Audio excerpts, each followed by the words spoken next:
Je vais vous dire une chose et son contraire. Tout d'abord, attention à l'excès de culturalisme. Une personne ne se réduit pas à sa culture ou à ses cultures. La conduite de n'importe qui dépend de différents facteurs, sa personnalité, son histoire est en perpétuelle évolution. Attention aussi à ne pas tout le temps renvoyer la personne à la culture de son pays. Généralement, si elle l'a quitté, c'est que justement, il y a peut-être un de ces éléments de culture qui ne lui convenait pas. J'ai l'exemple de notre ami Carlos, colombien, qui a vécu 2 ans dans une famille très accueillante et un des jeunes adolescents qui faisait partie de la famille, pour montrer à Carlos qui s'intéressait particulièrement à son pays, s'était renseigné sur le prix des narcotrafiquants, le prix du kilo de cocaïne et les différentes évolutions. Et régulièrement, il venait de parler de ça à Carlos. Au début, Carlos l'accueillait avec beaucoup de gentillesse, mais à la fin, c'était peut-être un petit peu lourd. Mais connaître quelques éléments de la culture de l'autre peut quand même être précieux. Ça peut permettre tout simplement de comprendre plus tôt quelle est la cause d'un éventuel malentendu et aussi tout simplement d'être délicat et de faire preuve parfois de patience. Il faut savoir que la principale cause des malentendus interculturels réside dans la différence de perception du temps.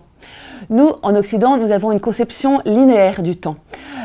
Pour vous le représenter, visualisez la frise chronologique qui était au-dessus du tableau noir quand vous étiez à l'école pendant de nombreuses années. Et en plus, dans nos langues en Occident, nous conjuguons nos verbes avec un présent, un passé et un futur. Ce qui nous donne l'impression que le temps est quelque chose de concret et aussi que du coup, on peut le perdre ou on peut en gagner. Du coup, nous avons pris l'habitude de séquencer le temps. Par exemple, si nous avons décidé d'aller voir un ami, nous allons décider à l'avance de lui consacrer 2 heures et puis nous passerons à autre chose. Dans d'autres cultures, le temps est vu plutôt sous forme de spirale avec des retours, par exemple l'alternance jour-nuit, l'alternance des saisons. Et le temps est perçu de manière beaucoup moins concrète et surtout, on n'a pas l'impression qu'il soit possible de perdre son temps ou de gagner du temps.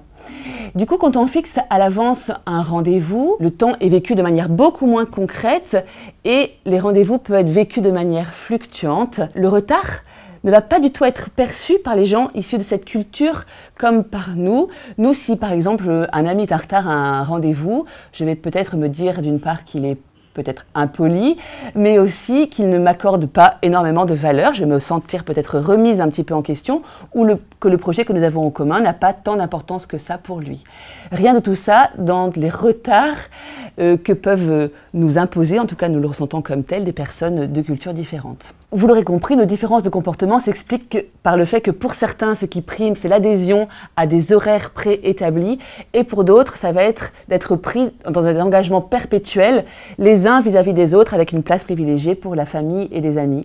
Alors nous sommes bien d'accord que les personnes que nous accueillons sont dans nos familles aussi pour acquérir les codes socio-culturels français, mais il est aussi très difficile de passer d'une conception du temps à une autre. Cela demande un véritable apprentissage du temps et pour nous de la patience.